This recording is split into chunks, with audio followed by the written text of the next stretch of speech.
এসে এলো খুশির ঈদ। আচ্ছা, ঈদের ছুটির পর শেয়ার বাজারে কি হয় জানেন? বেশিরভাগ নতুন ইনভেস্টর একটাই ভুল করে, আর সেই ভুলের কারণেই তারা লস করে বসে। কেউ ভাবে মার্কেটটা উঠে যাবে, অনেক উঠবে, তাই তাড়াতাড়ি কিনে ফেলে। আবার কেউ ভয় পেয়ে সব সেল করে দেয়। কিন্তু আসল প্রশ্নটা হচ্ছে কি, গত 10 থেকে 15 বছরের ডাটা কি বলছে? ঈদের পর ঢাকা স্টক এক্সচেঞ্জ আসলে বাড়ে নাকি কমে নাকি সাইডওয়েজ প্লে করে? আজকের ভিডিওতে আমি আপনাকে দেখাবো real historical data, market pattern এবং ইনভেস্টর সাইকোলজি। আর সবচেয়ে গুরুত্বপূর্ণ বিষয় হচ্ছে স্মার্ট মানি ঈদের পর কি করে। আসসালামু আলাইকুম, আপনি দেখছেন @stock.বিনিয়োগ, যেখানে আমরা সহজ ভাষায় শেয়ার বাজার বুঝি, ডেটা দিয়ে সিদ্ধান্ত নিতে শিখি। আজকের ভিডিওটা খুব গুরুত্বপূর্ণ, বিশেষ করে আপনি যদি ঢাকা স্টক এক্সচেঞ্জে নতুন হন। তো বিশ্বের অনেক মার্কেটে একটা জিনিস দেখা যায়, সেটা হচ্ছে হলিডে ইফেক্ট। যেমন ক্রিসমাস ইফেক্ট হতে পারে ইউএস মার্কেটে, চাইনিজ নিউ ইয়ার ইফেক্ট হতে পারে, আর বাংলাদেশে ঈদ ইফেক্ট আছে। ঈদের একটা বড় ইফেক্ট থাকে, ঈদের আগেও একটা ইফেক্ট থাকে এবং ঈদের পরেও একটা ইফেক্ট থাকে। এবং এই সময় মার্কেটটা কেন বদলায়? এই বদলানোর 3টা কারণ থাকে। একটা হচ্ছে মার্কেটের লো লিকুইডিটি থাকে, আর একটা হচ্ছে প্রফিট বুকিং হয় ঈদের আগে, আর একটা হচ্ছে ইমোশন ড্রাইভেন ট্রেডিংটা কাজ করে। আচ্ছা, যাই হোক, ঈদের আগে মার্কেট কেমন হয় সেটা আজকের ভিডিওতে তো আমরা দেখছি না, আমরা দেখবো ঈদের পরে মার্কেটের মুভমেন্টটা কেমন হয়। এখন আসে সবচেয়ে গুরুত্বপূর্ণ অংশ, ডেটা। ডেটা কি বলছে? গত 10 বছরে ঢাকা স্টক এক্সচেঞ্জের মুভমেন্ট দেখলে একটা ইন্টারেস্টিং প্যাটার্ন দেখা যায়। প্যাটার্ন নাম্বার 1 হচ্ছে ঈদের আগে অনেক সময় মার্কেট স্লাইডলি বুলিশ থাকে। আর প্যাটার্ন নাম্বার 2 হচ্ছে ঈদের পর প্রথম 2-3 দিন মার্কেট অনেক সময় সাইডওয়েজ থাকে অথবা স্লাইটলি কারেকশন মোডে থাকে। আর প্যাটার্ন নাম্বার 3 হচ্ছে 1 সপ্তাহ পর মার্কেট ক্লিয়ার একটা ডিরেকশন দেয়, মার্কেটটা আসলে কি করতে চাচ্ছে। তার মানে মার্কেটটা বুঝতে গেলে ঈদের পরে আমাদের 1 সপ্তাহ সময় লাগবে। যদি আমরা এক্সাম্পল দেবার চেষ্টা করি, ধরুন একজন ইনভেস্টর ঈদের আগে ফোমোতে বাই করলো। ফোমোটা কি সেটা তো আমরা কম বেশি সবাই জানি, ফিয়ার অফ মিসিং আউট। ঈদের পর মার্কেট একটু নিচে নামলো, তো সে কি করবে? প্যানিক করে সেল করে দেবে। কিন্তু 7 দিন পর মার্কেট আবার উঠলো, তাহলে ফলাফল হচ্ছে সে লস করলো, আর স্মার্ট মানি প্রফিট করলো।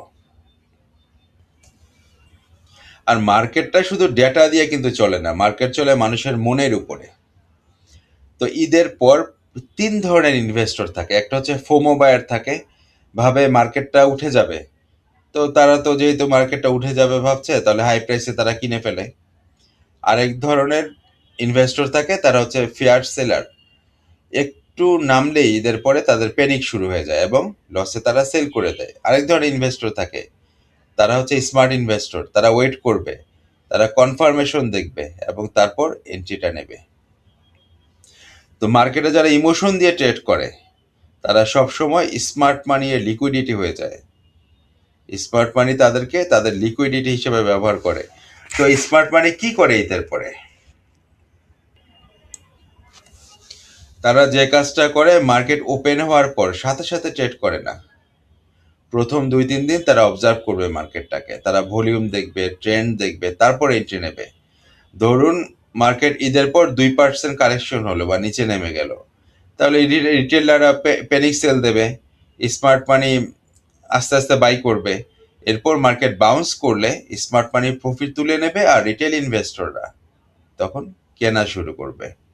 তো ঈদের পর সবচেয়ে 5টি ভুল হয়, সবচাইতে বড় ভুল। একটা হচ্ছে ওপেনিং ডেতে আমরা সব টাকা দিয়ে বাই করে ফেলি, কারণ আমাদের মনে হয় মার্কেটটা খুব তাড়াতাড়ি বেড়ে যাবে, এই দামে স্টক আমরা আর কিনতে পারবো না।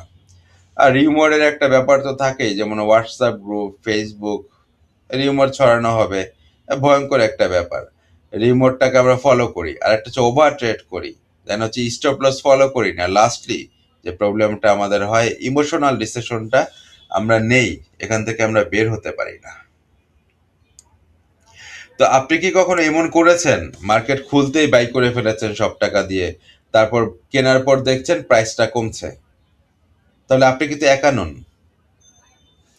এখানে আপনি কিছু স্ট্র্যাটেজি নিতে পারেন। একটা হচ্ছে প্রথম ঈদের পর প্রথম 1 থেকে 2 দিন শুধু মার্কেটটাকে অবজার্ভ করবেন, কোনো কিছু কিনবেন না, এবং মার্কেট খোলার 3 থেকে 5 দিনের মধ্যে ট্রেন্ডটাকে আইডেন্টিফাই করবেন। মার্কেট একটা ক্লিয়ারেশন দিয়ে দেবে মার্কেট আসলে কি করতে চাচ্ছে। তো তখনই আমরা ট্রেন্ডটা বুঝতে পারবো, তারপরে আমরা এন্ট্রিটা নেবে। তাহলে এখানে যদি কিছু রুলস আমরা বানাই, গোল্ডেন রুলসটা কি হতে পারে? গোল্ডেন রুলসটা হচ্ছে trend is your friend, and ভলিউমটা ম্যাটার করবে, আর যাদের ধৈর্য আছে তারাই প্রফিটটা নিয়ে বের হতে পারবে। স্টক মার্কেটে সবচেয়ে বেশি টাকা তারা আয় করে যারা কিছু সময়ে কিছুই করে না। তাহলে আজকের ভিডিও থেকে আমরা কি শিখলাম? ঈদের পর মার্কেট আনপ্রেডিক্টেবল থাকবে, প্রথমে সাইডওয়েজ অথবা কারেকশন হতে পারে, এবং 1 সপ্তাহ পর মার্কেট একটা ক্লিয়ার ট্রেন্ড আইডেন্টিফাই করে দেবে মার্কেটটা আসলে কি হতে যাচ্ছে। স্মার্ট মানি ওয়েট করবে। তো মার্কেট আপনাকে প্রতিদিন সুযোগ দেয় না, কিন্তু যারা ধৈর্য ধরে মার্কেট তাদের পুরস্কৃত করে। এই ধরনের ডাটা ড্রিভেন অ্যানালাইসিস পেতে চাইলে চ্যানেল সাবস্ক্রাইব করুন, ভিডিওটি শেয়ার করুন, আর কমেন্টে জানান আপনি ঈদের পর বাই করবেন নাকি ওয়েট করবেন। ভালো থাকবেন। আসসালামু আলাইকুম।